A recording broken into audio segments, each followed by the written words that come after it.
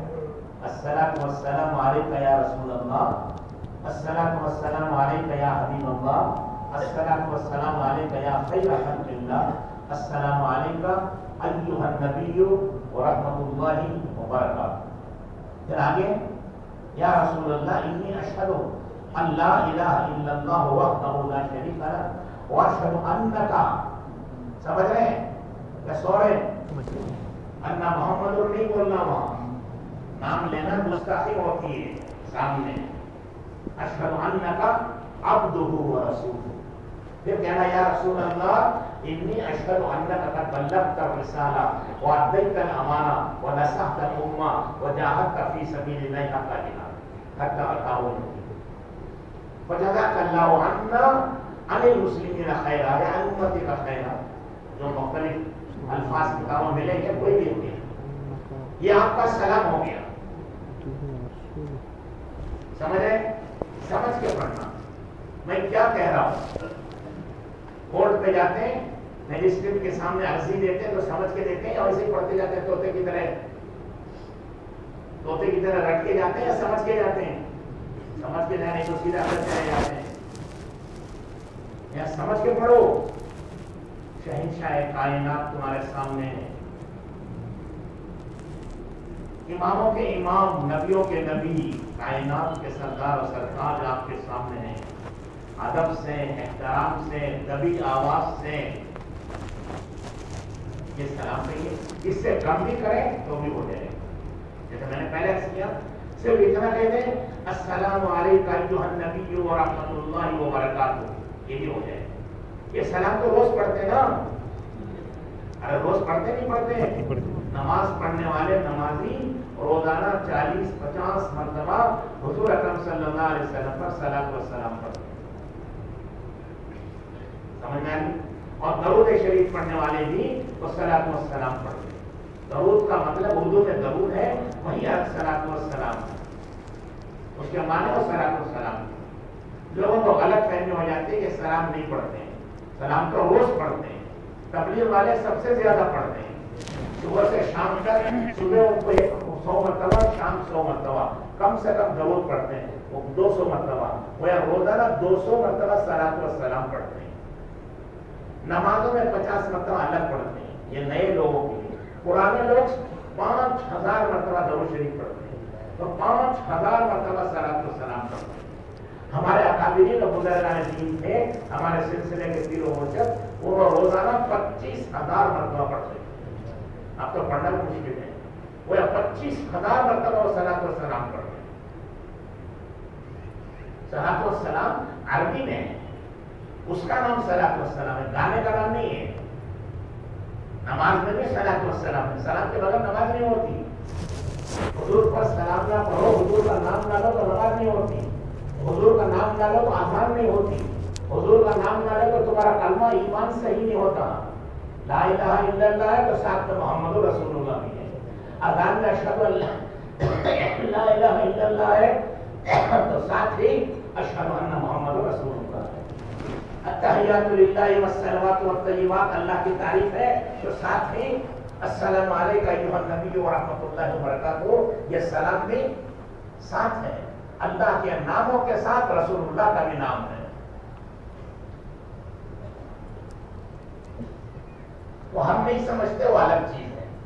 بہرحال یہ سلام یہاں تک ہوا، سمجھ میں آیا سمجھ میں؟ اللہ قبول فرمائے۔ اگر آپ کو کسی نے کہا ہے کہ میرا بھی سلام پہنچاؤ، بولتے نا لوگ، چلو سب سے پہلے میں یہ عرض کرتا ہوں کہ میرا سلام پہنچاؤ، پہنچائیں گے انشاءاللہ۔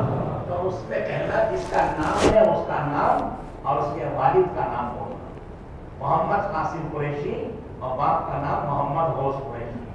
اس میں کہنے کا مطلب یہ ہے الصلاۃ والسلام علیک یا رسول اللہ من محمد قاسم قریشی بن محمد غوث قریشی۔ نام یاد ہو تو ٹھیک ہے، بہت سے لوگ کہتے ہیں سلام کہو سلام کہو سلام کہو، تو کس طرح کا نام یاد رکھیں گے؟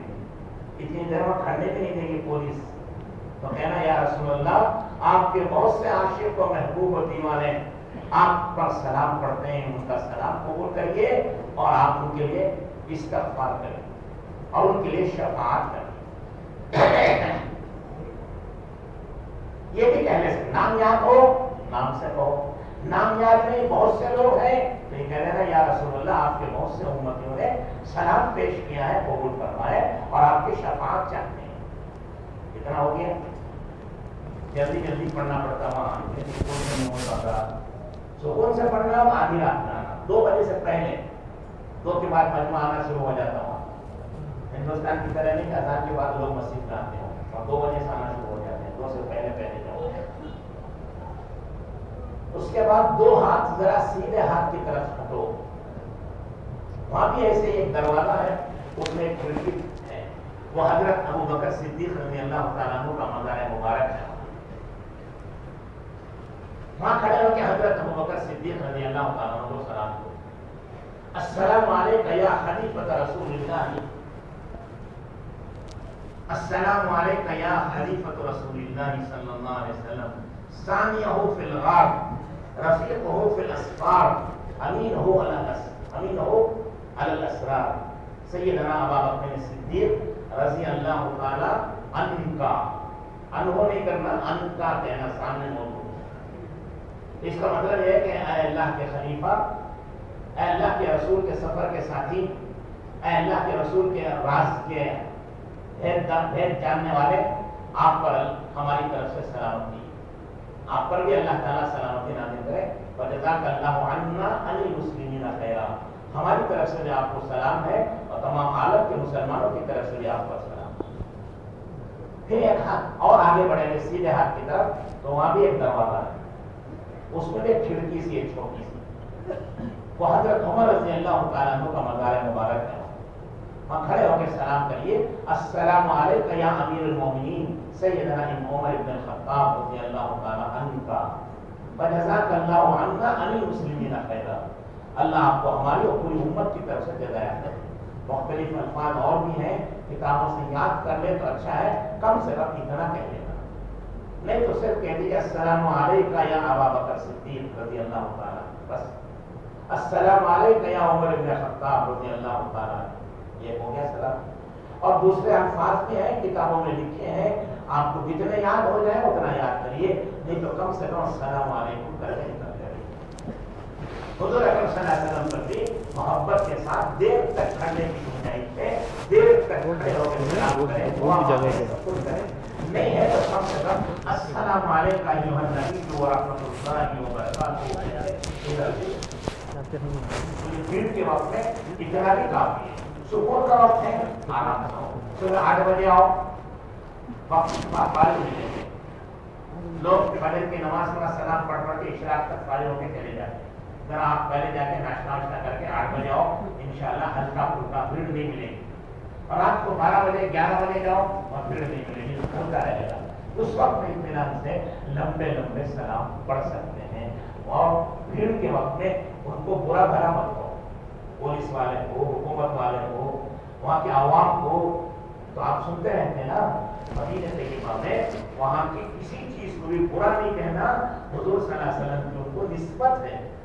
آپ بارہا سنتے ہیں کہ ایک صاحب حاجی صاحب نے وہاں کی دہی کھائی اور وہ ذرا کھٹی سی محسوس ہوئی، تو انہوں نے کہا مدینے کی دہی تو کھٹی ہوتی ہے، زبان سے نکل گیا ان کی، یہ گویا بہت بے ادبی اور گستاخی ہو گئی۔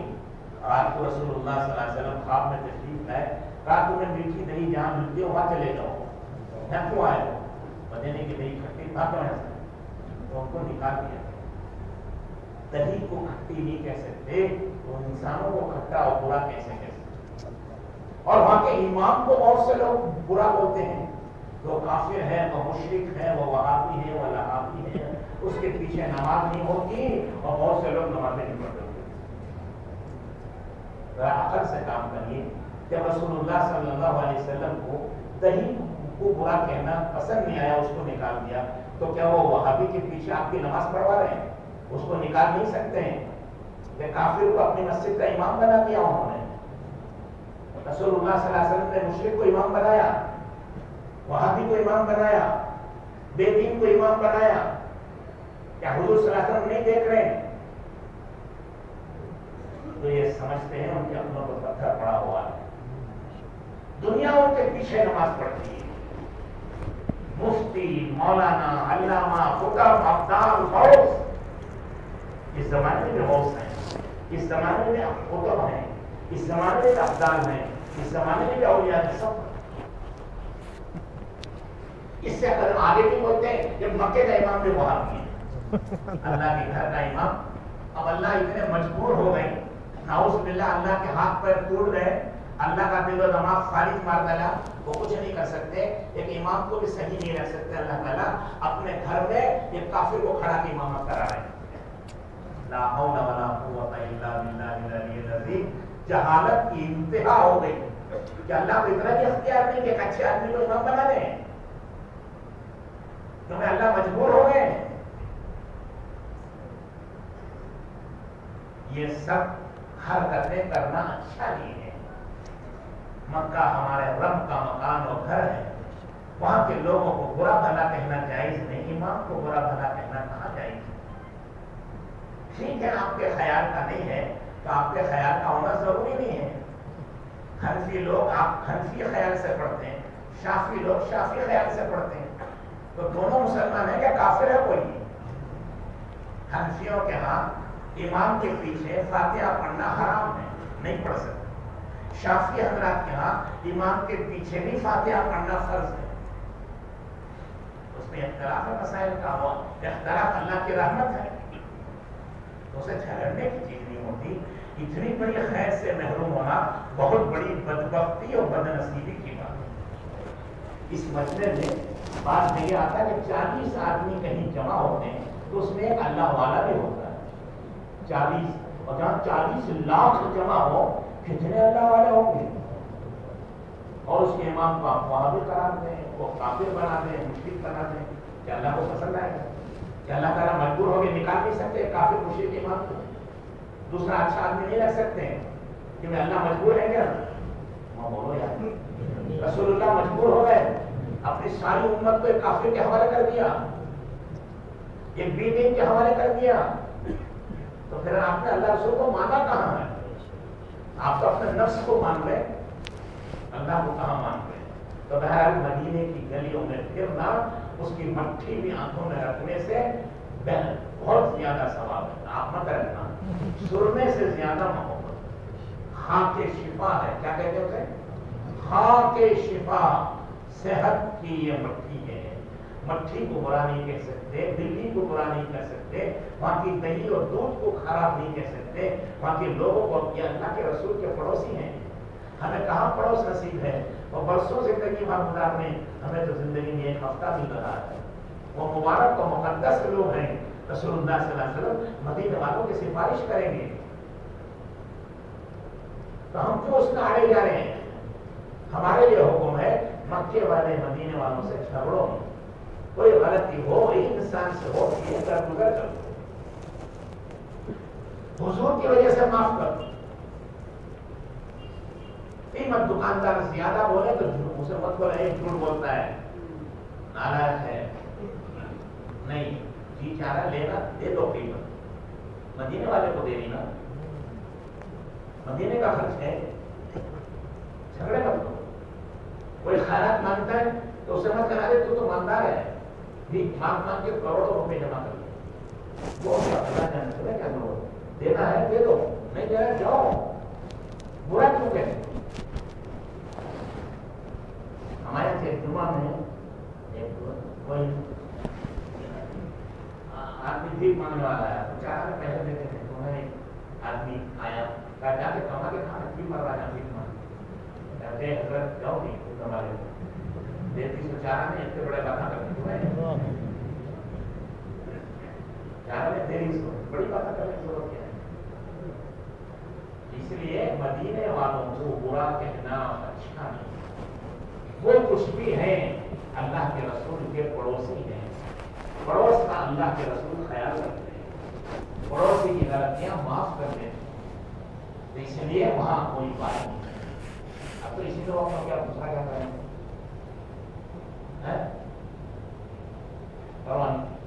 کھانا نہیں آج.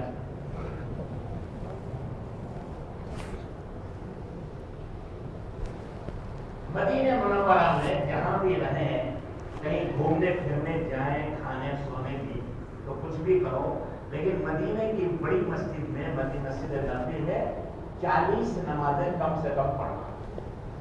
8 دن کی 40 نمازیں ہو جاتی. حضور اکرم صلی اللہ علیہ وسلم نے فرمایا جس نے 40 نمازیں میری مسجد میں پڑھ لی وہ نفاق سے بری ہو جاتا ہے اور دوزخ سے بری ہو جاتا ہے. دوزخ سے بھی آزاد ہو جاتا ہے, نفاق سے بھی آزاد ہو کر مومن بن جاتا ہے. کوشش کرنا کہ یہاں 40 نمازیں جماعت سے پڑھیں. کہیں جا رہے ہیں کوئی حرج نہیں, جاؤ, پھرنا ہو, کھانا ہو, دیکھنا ہو, دوستوں سے ملنا ہے, نماز کے وقت جلدی میں آ گئے گھنٹہ پہلے. اور وہاں دیکھنے کی اور بھی بہت سی چیزیں ہیں کہ مسجد نبوی کے بعد اس کے سامنے ہی یہ قبرستان ہے, اسے جنت البقیع کہتے ہیں. دنیا میں کی جنت ہے, وہاں جتنے دفن ہو رہے ہیں انشاءاللہ جنت میں جائیں گے. اور وہاں ہزاروں صحابہ کی قبریں ہیں, کروڑوں اولیاء اللہ کی قبریں ہیں. حضور صلی اللہ علیہ وسلم کے خاندان کی بھی بے شمار قبریں وہاں ہیں. 2 قبرستان ہے, وہ جنت کا ایک باغ ہے, نور کا ایک محل ہے. ہر قبر پر اللہ کی ہزاروں رحمتیں برس رہی ہیں, انوارات کی بارش ہو رہی ہے. وہاں جا کر فاتحہ پڑھو, قرآن پڑھو, جتنا یاد ہو پورا قرآن پڑھ سکتے ہو, بیٹھ کے پڑھو. آدھا پڑھو, 10 پارے پڑھو, 1 پارا پڑھو, یاسین پڑھو, دعا کچھ نہیں تو 1 بار سورہ فاتحہ اور 3 بار قل اللہ پڑھو. گھستے ہی ذرا اندر وہاں آل بیت کے مزارات ہیں. حضرت عباس رضی اللہ تعالیٰ عنہ, ان کے قدموں کی طرف حضرت فاطمہ رسول اللہ صلی اللہ علیہ وسلم کی صاحبزادی ہیں. ان کے قریب میں امام حسن, ان کے بڑے بیٹے, ان کی قبر ہے. انہیں کے پاس ان کے خاندان کے جعفر صادق موجود ہیں, حضرت باقر وہاں موجود ہیں, اور بھی چھوٹے بڑے بچے بوڑھے. ایک احاطہ انہوں نے بنا دیا ہے, وہاں ہے, جانے کی اجازت دیتے نہیں, دور سے کھڑے ہو کے فاتحہ پڑھیں. ادھر بات میں قریب آئیں گے تو حضور اکرم صلی اللہ علیہ وسلم کی 6-7 بیویوں کی قبریں ایک ساتھ انہوں نے لگا رکھی ہیں, تو وہاں کھڑے ہو کر کے بھی فاتحہ پڑھ سکتے ہیں. اس کے بعد 3 صاحبزادیوں کی 4 بیٹیوں کی قبریں بھی لگی ہوئی, تو وہاں بھی کھڑ کے پڑھ سکتے ہیں. اس کے اوپر کے حصے میں حضرت عثمان ابن مظعون جو مدینہ منورہ کے سب سے پہلے انتقال کرنے والے ہیں, ان کی قبر ہے. ان کے بازو ہی حضور صلی اللہ علیہ وسلم کے بیٹے ابراہیم 18 مہینے 1.5 سال کی عمر میں انتقال ہوا, ان کی قبر بھی بنی. اسی کے قریب امام مالک رحمۃ اللہ علیہ جو صاحب مذہب ہیں, ان کی قبر ہے. اب کہاں تک بولیں گے وہ تو بہت ہیں. سب سے آخر چلے جائیے تو وہاں حضرت عثمان رضی اللہ تعالیٰ عنہ کی قبر مبارک. جیسے یہاں حضرت ابوبکر صدیق اور حضرت عمر فاروق پر سلام پڑا, یہ دونوں اللہ کے خلیفہ ہیں. تیسرے خلیفہ عثمان غنی یہاں کھڑے, ان کو بھی سلام کریے, ان پر بھی فاتحہ پڑھیے. ان کے پاس بھی جو کچھ آپ کو ضرورت پڑیے, جو کچھ آپ پڑھ سکتے ہیں پڑھ کے, جتنی دیر کھڑ سکتے ہیں کھڑے ہو کے فاتحہ دعا. پھر اسی کے حضرت عثمان رضی اللہ عنہ قبر کے بائیں طرف اگر دیکھیں گے تو وہاں حضرت حلیمہ جو حضور صلی اللہ علیہ وسلم کو دودھ پلائی تھی, ان کی قبر ہے. اور وہاں حضرت علی کی والدہ فاطمہ بنت الاسد, ان کی قبر ہے. یہ تو سارا جہاں بھرا ہوا ہے. وہاں یاد ہو اور معلوم ہو جائے تو ایک ایک کی مدار پر کھڑے ہو کر الگ الگ فاتحہ پڑھو, نہیں ہے تو سب کو ملا کر ہی فاتحہ پڑھو. یہ اسلام کے جان دینے والے, اسلام پر مر مٹنے والے ہیں, جنہوں نے حضور کے ہاتھ میں مکے میں ہاتھ دیا تھا کہ ہم آپ ساتھ دیں گے. مکے میں حضور کے ہاتھ میں ہاتھ دیا, آج مدینے میں حضور کے قدموں میں وہ لیٹے ہوئے. جنت البقیع حضور کے قدموں کی طرف جو وہاں دفن ہو رہا ہے, وہ حضور کے قدموں میں دفن ہو رہا ہے. یہ مبارک ہم لوگ ہیں جنہوں نے عہد کیا تھا کہ ہم دین پر چلیں گے اور دین کو پھیلائیں گے. دین کو پھیلایا، موت میں آئی تو حضور کے قدموں میں نصیب۔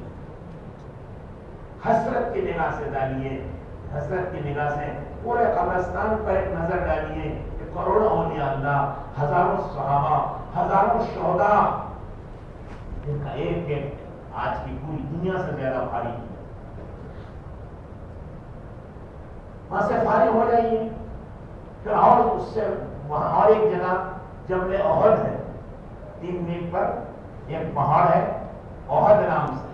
حضور نے فرمایا ھذا جبل یحبنا ونحبہ، یہ پہاڑ ہے، ہم سے محبت کرتا ہے اور ہم اس پہاڑ سے محبت کرتے ہیں۔ یہ پہاڑ بھی رسول اللہ کا عاشق ہے، آپ بھی عاشق نہیں، وہ بھی عاشق۔ اور حضور صلی اللہ علیہ وسلم نے فرمایا عاشق کو محبوب کے گھر جاؤ تو خالی ہاتھ نہیں، کچھ کھا پی کر آؤ، اور فرمایا کچھ نہ ملے تو وہاں کی گھاس ہی کھاؤ۔ سمجھے؟ یہ اس پہاڑ کے دامن میں ایک جنگ ہوئی، اسے جنگ احد کہتے ہیں۔ پہلے تو فتح ہو گئی کہ کچھ صحابہ سے چوک ہو گئی، وہ سمجھے کہ حضور کا حکم جنگ کے موقع پر تھا، جنگ ختم ہو گئی، چلو مال غنیمت حاصل کریں۔ حالانکہ وہ جنگ ختم ہوئی نہیں تھی۔ حضور نے ان کو حکم دیا تھا کہ کھڑے رہنا جب تک میرا دوسرا حکم نہ آ جائے۔ وہ جلدی میں اتر گئے، اللہ نے ناراض ہو کر فتح کو شکست سے بدل دیا، اور وہاں وہ تمام صحابہ کا ایک زبردست امتحان تھا۔ مدینے کے ہر گھر میں چیخ و پکار کی آواز تھی، مدینے کے ہر گھر کا کوئی نہ کوئی شہید ہوا تھا، اس کے گھر والا یا اس کا رشتہ دار۔ 70 بڑے بڑے صحابہ وہاں شہید ہوئے۔ حضور اکرم صلی اللہ علیہ وسلم کو شہید کرنے کی پوری کوشش کری، صحابہ نے وہ دلیری، وہ جان بازی، وہ بہادری دکھائی کہ آسمان نے کبھی نہ دیکھی۔ قیامت تک یہ زمین ایسی بہادری اور دلیری اور جان فروشی کبھی نہیں دیکھی۔ حضور صلی اللہ علیہ وسلم کے سامنے کھڑے ہو گئے ابو دجانہ رضی اللہ تعالیٰ عنہ، جسے 3 تلوار آ کے آپ کی پیٹھ پر رکھی۔ عاشق تو میٹھا کھانے کے لوگ عاشق ہوتے ہیں، آج کے عاشق رسول جلدی سے میٹھا کھلاؤ، فرنی اور بریانی کھلاؤ، فاتحہ چڑھاؤ اور ہماری اوجھڑی بھرو، 2 فاتحہ ہے۔ یہ عاشق رسول ہیں، پیٹھ پر 70-80 تیر و تلوار لگے ہیں، پھر بھی اپنے آقا کی حفاظت میں کھڑے ہوئے ہیں۔ اب کہاں کھڑا جائے گا؟ کمر کی رگ کٹ چکی ہے، ہاتھ شل ہو گئے، کمر کٹ کے گر پڑے۔ فوراً ابو طلحہ ابن عبید اللہ وہ کھڑے ہوئے اور انہوں نے اپنے ہاتھوں پہ روکنا شروع کیا۔ ہاتھ شل ہو گیا، ہاتھ بیکار ہو گیا نا۔ تو ایک ایک کر کے اس طرح سامنے آتے تھے اور حضور صلی اللہ علیہ وسلم کی حفاظت کرتے تھے۔ ایک صحابی شہید ہو گئے، مرنے لگے، تو ایک دوسرے صحابی سے پوچھا تمہاری کوئی خواہش ہے، پانی وانی پلاؤ، کوئی گھر والوں کو کوئی بات کہنا ہے مرتے ہوئے؟ کہنے لگا ایک خواہش ہے، ذرا بھائی تم پوری کر دو تو تمہارا شکریہ ہے۔ کیا خواہش ہے؟ کہا مجھے حضور تک پہنچا۔ حضور تک پہنچے، حضور کے قدموں پہ آنکھیں ملتے ملتے جان گئی۔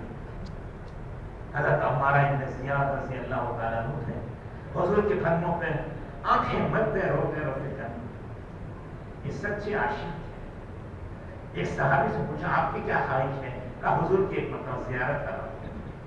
نہ بیوی تھی، نہ بچوں کی، نہ مال کی، نہ دولت کی، یہ عاشقان رسول تھے۔ سمجھے؟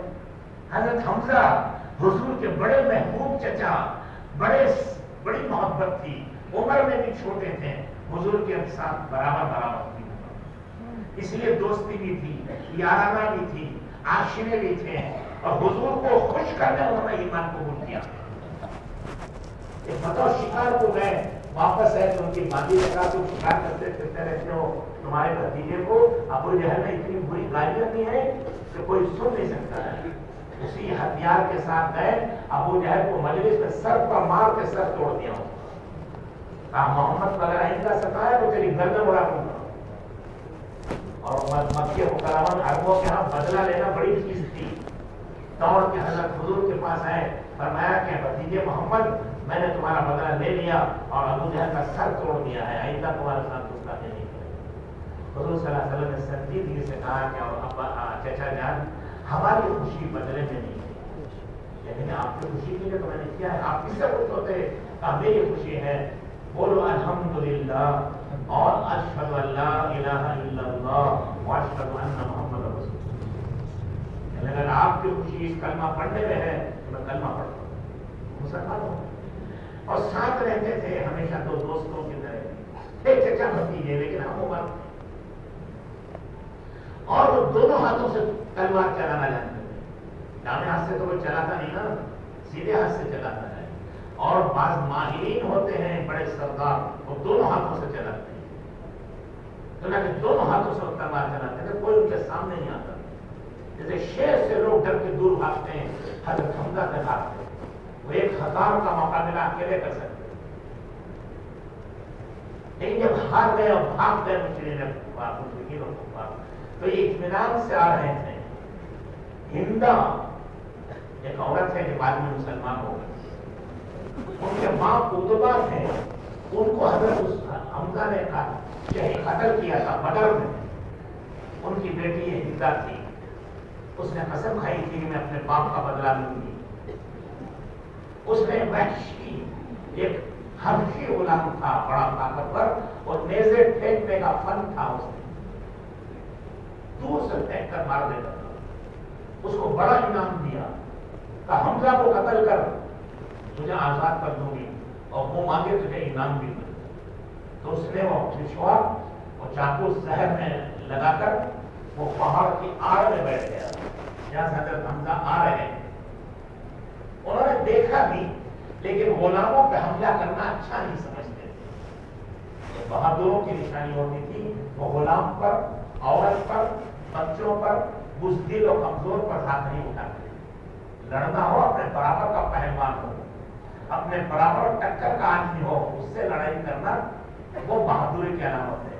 بیویوں کو مار دینا یہ مٹھال پن ہے.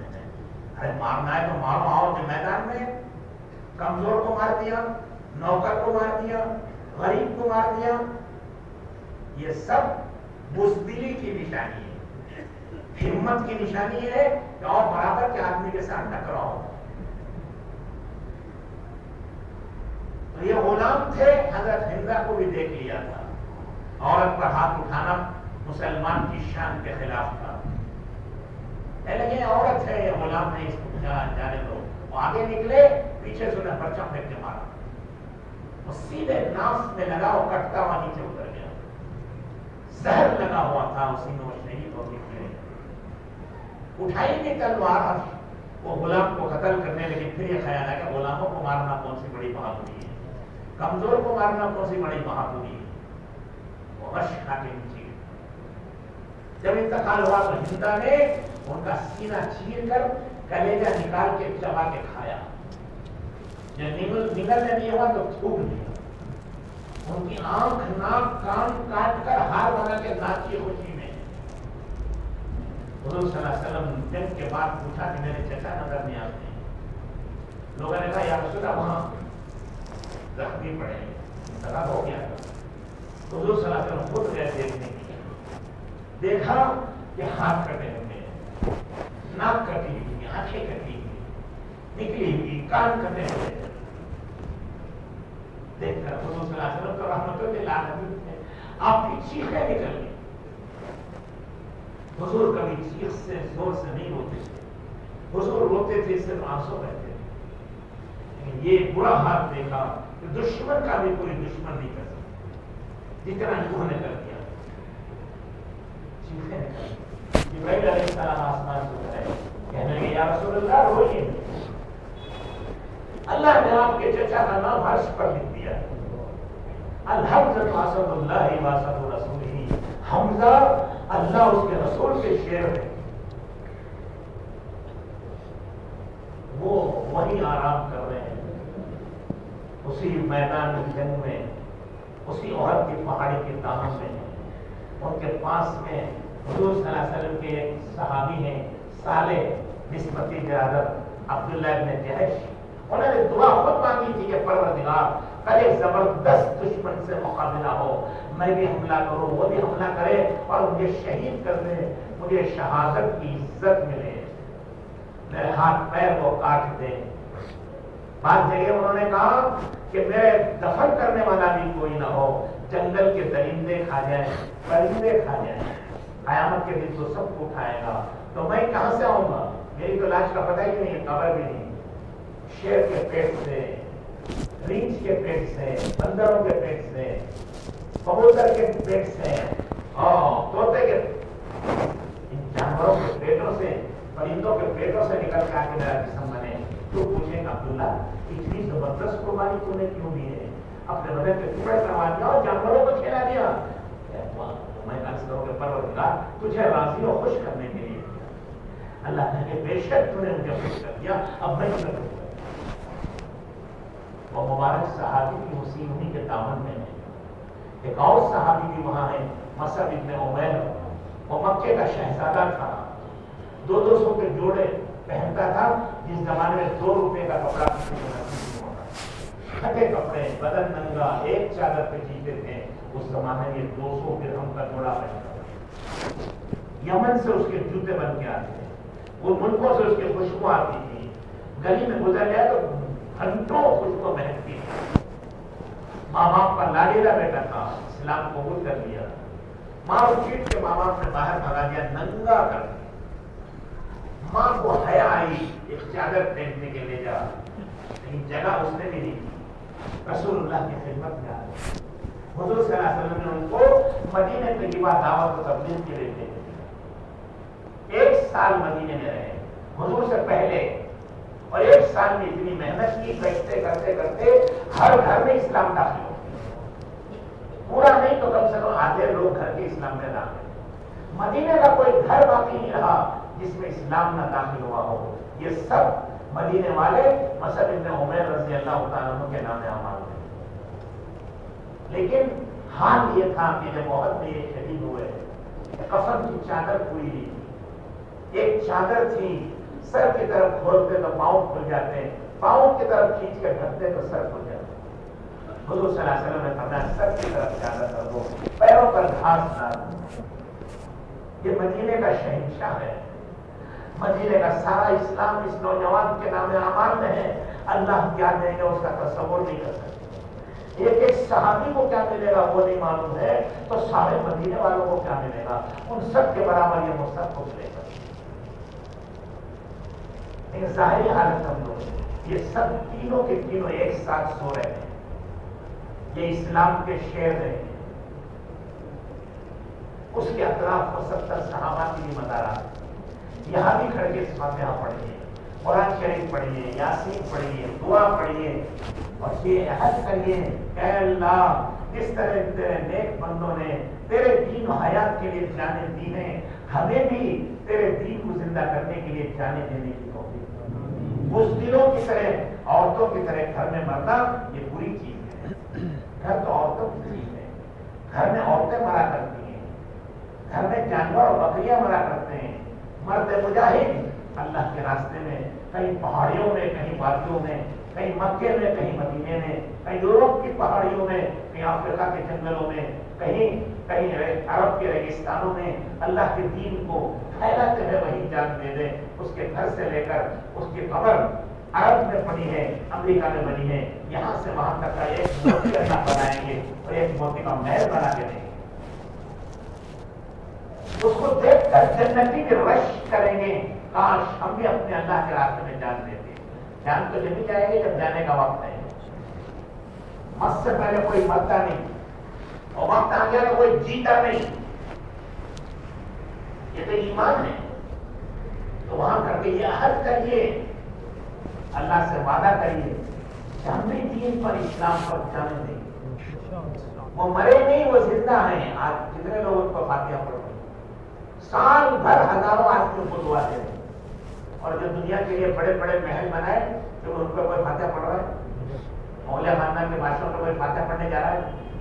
آپ کے یہاں کروڑ پتیاں بڑے بڑے گزرے ہیں، بڑے بڑے بلڈر، تمہیں کوئی فاتحہ پڑھ رہا ہے؟ اس پر کوئی درود پڑھ رہا ہے؟ کوئی جانا وہاں زیارت کرنے؟ یہ مردود ہیں، ان کا کچھ حساب نہیں۔ وہ زندہ ہیں، سال بھر ہزاروں ان پر فاتحہ درود پڑھتے ہیں۔ اللہ زندگی دے تو ایسی زندگی، اس کی تمنا کرو۔ اس کی دعا مانگو، وقت پر آئے گی موت، کہاں مرنا وہ بھی لکھا ہے، تمنا تو کرو۔ نیت المومن خیر من عملی، مومن کی نیت و ارادہ اس کے عمل سے بہتر ہے۔ یہ ارمان، یہ مردوں کے ارمان ہے، یہ مومنین کے ارمان ہے۔ میرے 4 گھر بن جائیں، 4 فیکٹریاں ہو جائیں، 2-4 کروڑ روپیہ جمع ہو جائے، کائے کے لیے؟ قیامت میں حساب دے کر جہنم میں جانے گے۔ اللہ کو منظور ہوگا تو وہ بھی دے دیں گے، لیکن تمنا کرنے کی ضرورت ہے۔ تمنا یہ کرو جو تمنا صحابہ نے کی۔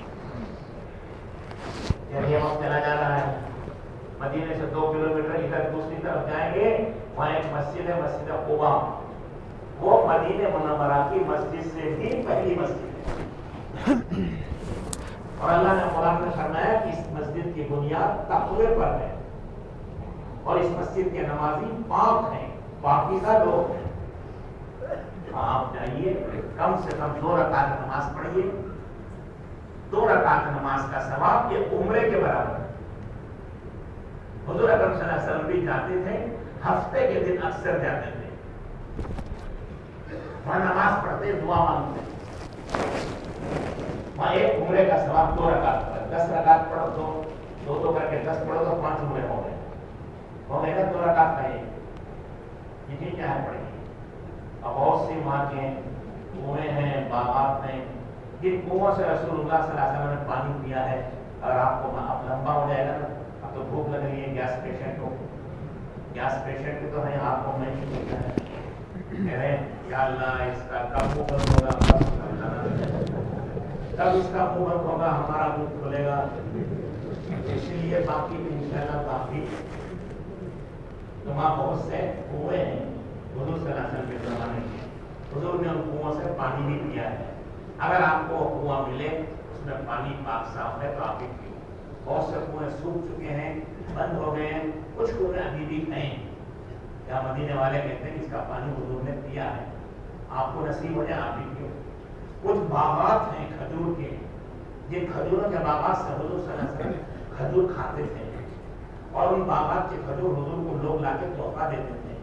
وہ بڑی برکت کے باغات ہیں، اگرچہ کہ بہت سے باغات کاٹ دیے ہیں شہر کی وجہ سے، گھر بن گئے، سڑکیں بن گئی، ابھی بھی کچھ باغات ہیں جو حضور کے زمانے کے ہیں، چاہے وہ درخت نئے لگے ہوں، زمین تو وہی ہے۔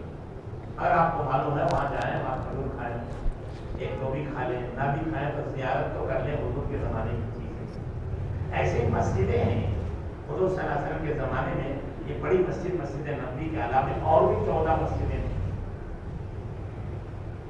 حضور صلی اللہ علیہ وسلم اس قباء سے نکل کر کے مدینہ شہر آ رہے تھے، راستے میں جمعے کا وقت ہو گیا، وہاں جمعے کی نماز پڑھی، میدان تھا بنی نجار میں، وہاں مسجد بنا دی، اس کو مسجد جمعہ کہتے ہیں۔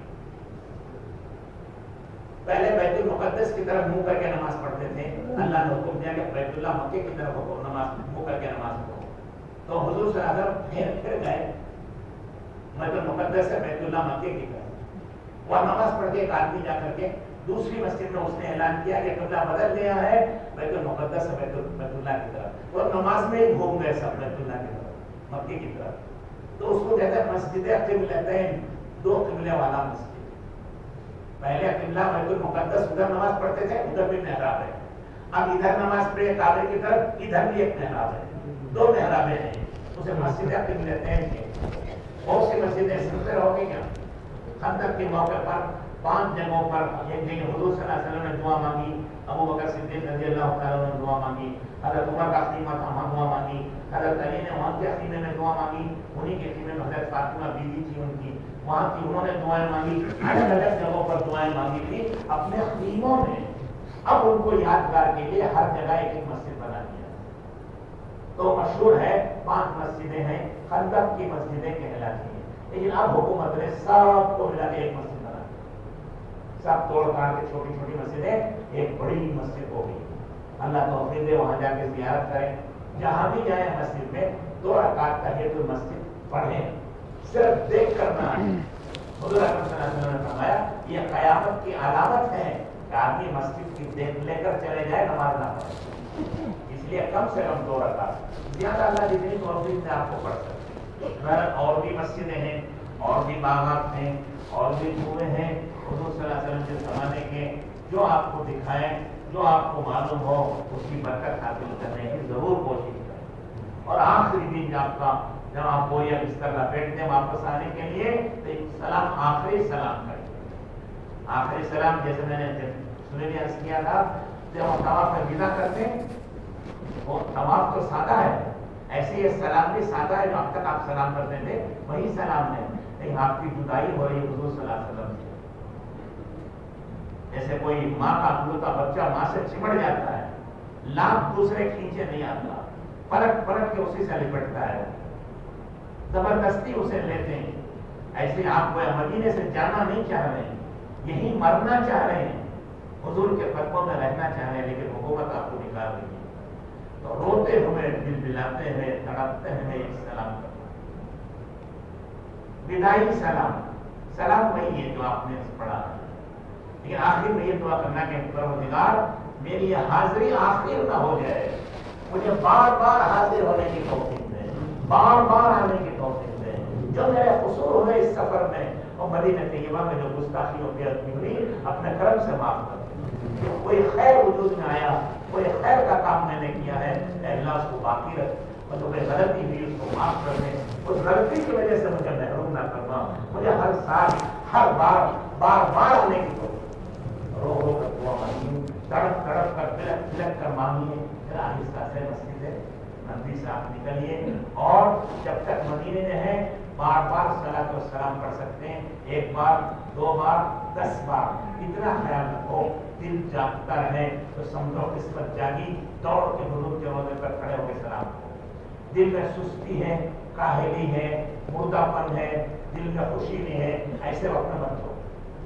دل میں بشاشت ہو، خوشی ہو، نشاط ہو، دل جاگ رہا ہے تو سمجھو تمہارا مقدر جاگ گیا، تمہارا نصیب جاگا ہے، دوڑ کے حضور کی خدمت میں سلام بشاشت کے ساتھ، خوشی کے ساتھ اور بہتے ہوئے آنسوں کے ساتھ، روزانہ 1 بار، 10 بار، 100 بار، رات میں پڑھو، دن میں پڑھو، مرنے میں پڑھو، تنہائی میں پڑھو، جتنا سلام پڑھنے کی خواہش ہے تمام ارمانیں پوری کر دو۔ وہاں سے بھی اسی طرح سے، اور مسجد کے باہر بھی اگر آپ مزار کی طرف سے جا رہے 1 منٹ کھڑ کے سلام کر کے جاؤ، سمجھ رہے ہیں؟ یہ مزار یہاں ہے، جیسے مثال کے طور پر آپ محراب کے پیچھے سے جا رہے ہیں، مسجد کے باہر دیوار کے باہر ہے، لیکن آپ کو معلوم ہے جس کے برابر میں مزار ہے، ذرا کھڑے ہوئے 1 منٹ، کھڑے ہو کے کم سے کم والصلاۃ والسلام علیک یا رسول اللہ، پھر آگے بڑھو۔ بازار میں چلے گئے، حضور کے مزار کے پاس آ گئے، گویا حضور کا مزار سامنے آ رہا ہے، سامنے مزار ایک دم سامنے نہیں، کتنی میلوں کے بعد آ رہا ہے، تو مدینے میں اگر سامنا ہوتا ہے تو صلاۃ والسلام علیک یا رسول اللہ پڑھ کے سمجھ آ گیا؟ اور مدینے سے باہر چل گئے تو درود شریف پڑھنا، وہی صلاۃ والسلام۔ یہاں سے گئے تھے قوم کا نمائندہ بن کر، قوم نے، علاقے والوں نے آپ کو سمجھایا میرے لیے دعا کرو، میرے لیے دعا کرو، میرا قرضے کی، میری بیماری کی، میری پریشانی کی، جو اولاد کی۔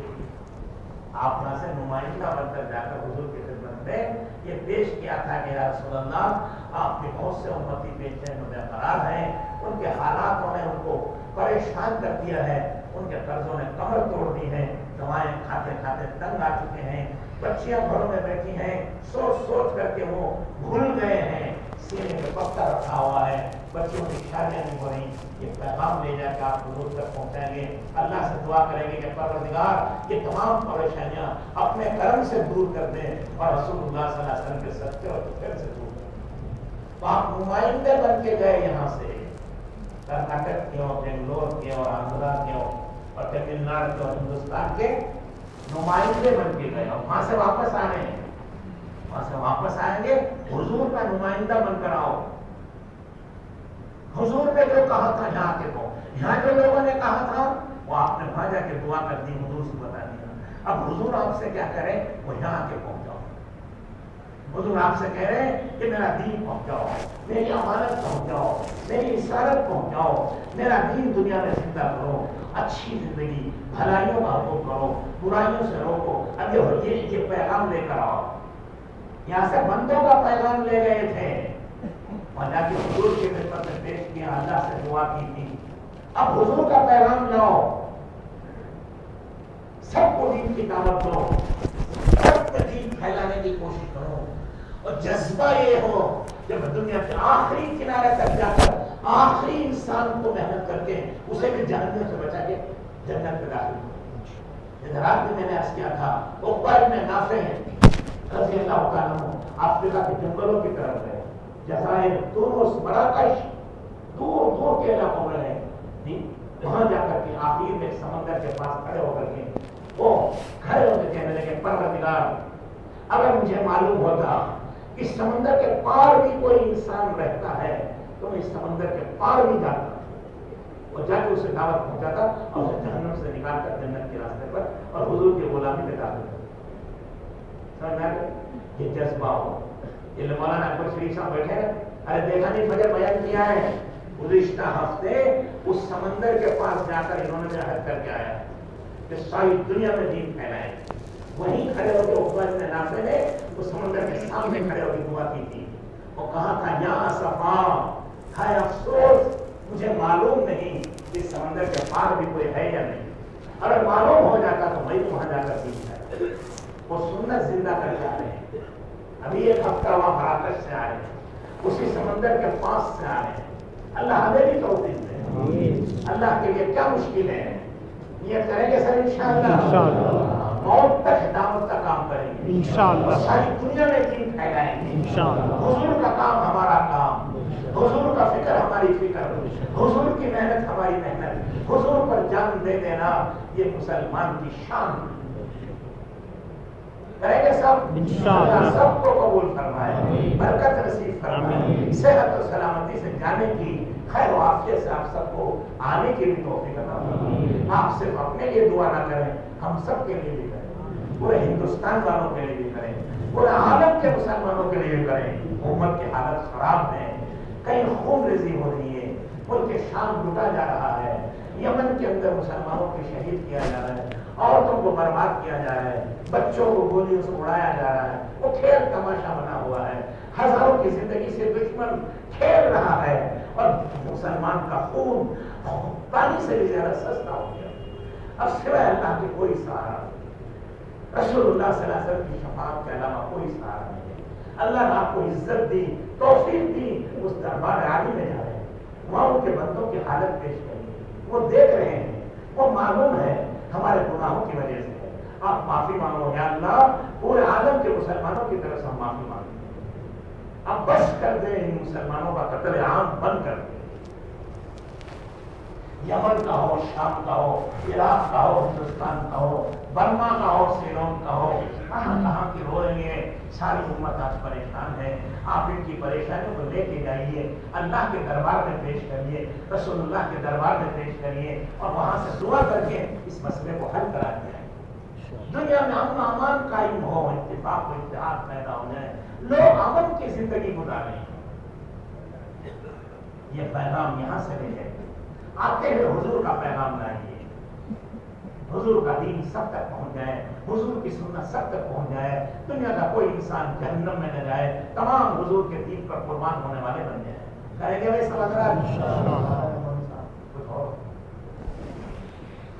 اب بھائی کھانا کھائے اطمینان سے، پھر بسوں میں انشاءاللہ بسیں بھی کچھ آئیں گی، کار والے تو اپنے کاروں میں جائیں گے، بسوں کا بھی انتظام ہے، اس کا آرام سے جائیں گے۔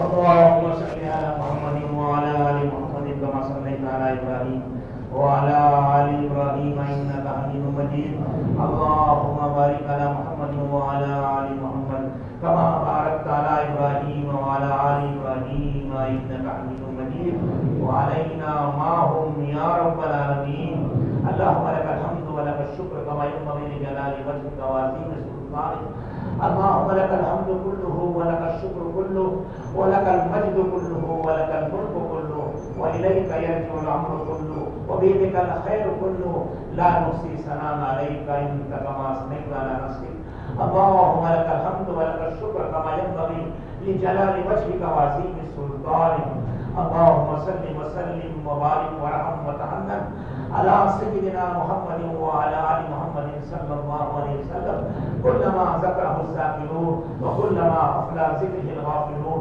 وكلما صلى وصام وكلما قال وقام يا ذا الجلال والإكرام يا ذا الجلال والإكرام يا ذا الجلال والإكرام يا أول الأولين ويا آخر الآخرين يا ذا القوة المتين ويا راحم المساكين يا راحم المساكين يا راحم المساكين اللهم اغفر لأمة محمد صلى الله عليه وسلم ما تقدم من ذنبها وما تأخر وما أسرت وما أعلنت اللهم تجاوز عن أمة محمد صلى الله عليه وسلم اللهم ارحم أمة محمد صلى الله عليه وسلم اللهم اصلح أمة محمد صلى الله عليه وسلم اللهم فرج عن أمة محمد صلى الله عليه وسلم اللهم فرج الكرباء والمصائب والشدائد وأسبابها عن أمة محمد صلى الله عليه وسلم اللهم انصر الإسلام والمسلمين اللهم انصر الإسلام والمسلمين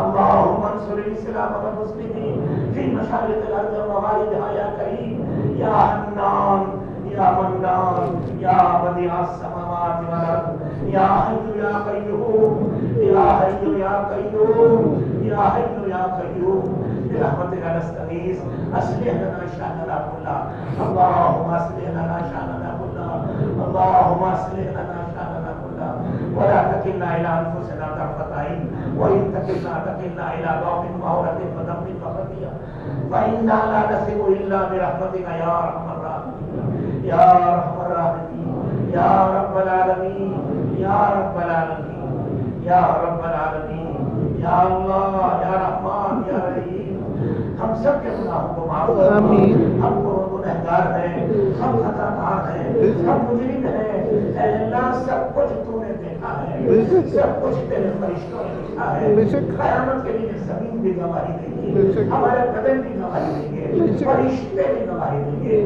اور سب سے بڑا تو آپ ہیں آپ بھی سب نے اس کو دیکھا ہے اے اللہ ہم بڑے پاپی ہیں بڑے گنہگار ہیں ہمیں معاف کر دے مالک پروردگار معاف کر دے اگر تو نے معاف نہیں کیا تو ہم برباد ہو جائے گی دنیا آخرت ہماری خراب ہو جائے گی اے اللہ ہم سب کو معاف کر دے خصوصاً انسان کے حجاج اکرام کو معاف کر دے ان کو پاک کر دے اور پاک گھر پر حاضری کی توفیق دے یہیں سے پاک ہو کر جانے کی توفیق دے اور پاک کو معطر بنا دے یا اللہ اپنے گھر پر تو نے ان کو بنایا ان کو اپنا خلاف ان کو اپنی خلافت نصیب کر یہ خلیفہ بن کے آئے تیرے احکامات کو دنیا میں پھیلائے اس کی توفیق عطا فرما خدا اپنے پیارے نبی کے در پہ بلایا ہم گنہگار اور قصوروار سے تیرے کرم سے تو نے بلایا ہے وہاں حاضر ہونے کی توفیق دے حضور کے سینے مبارک کا درد و غم دے آپ کی بے چینی و بے قراری دے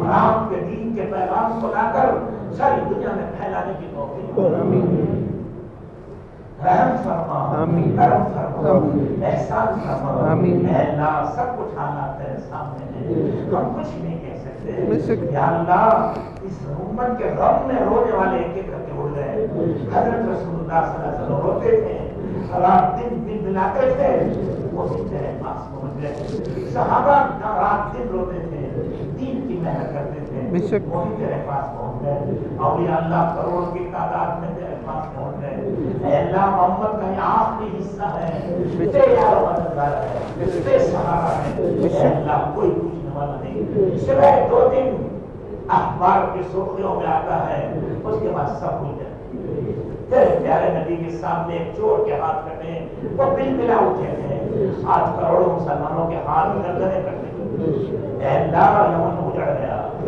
شام ختم ہو گیا برما کے مسلمان پریشان ہو گئے ہندوستان والے مسلمان پریشان تھے دنیا کے کونے کونے میں مسلمانوں کو تنگ کیا جا رہا ہے اور پریشان کیا جا رہا ہے اے اللہ یہ سب ہماری بدعملی کی وجہ سے ہے ہم اپنی بدعملی سے توبہ کرتے ہیں اس سے معافی کی بھی مانگتے ہیں اے اللہ مسلمان کا خون پانی سے بھی سستا ہے مسلمانوں کے بچے کھلونوں کی طرح ان کو گولیوں سے اڑایا گیا ان کی عورتوں کی آبرو ریزی کی گئی ان کے بوڑھوں کی توہین کی گئی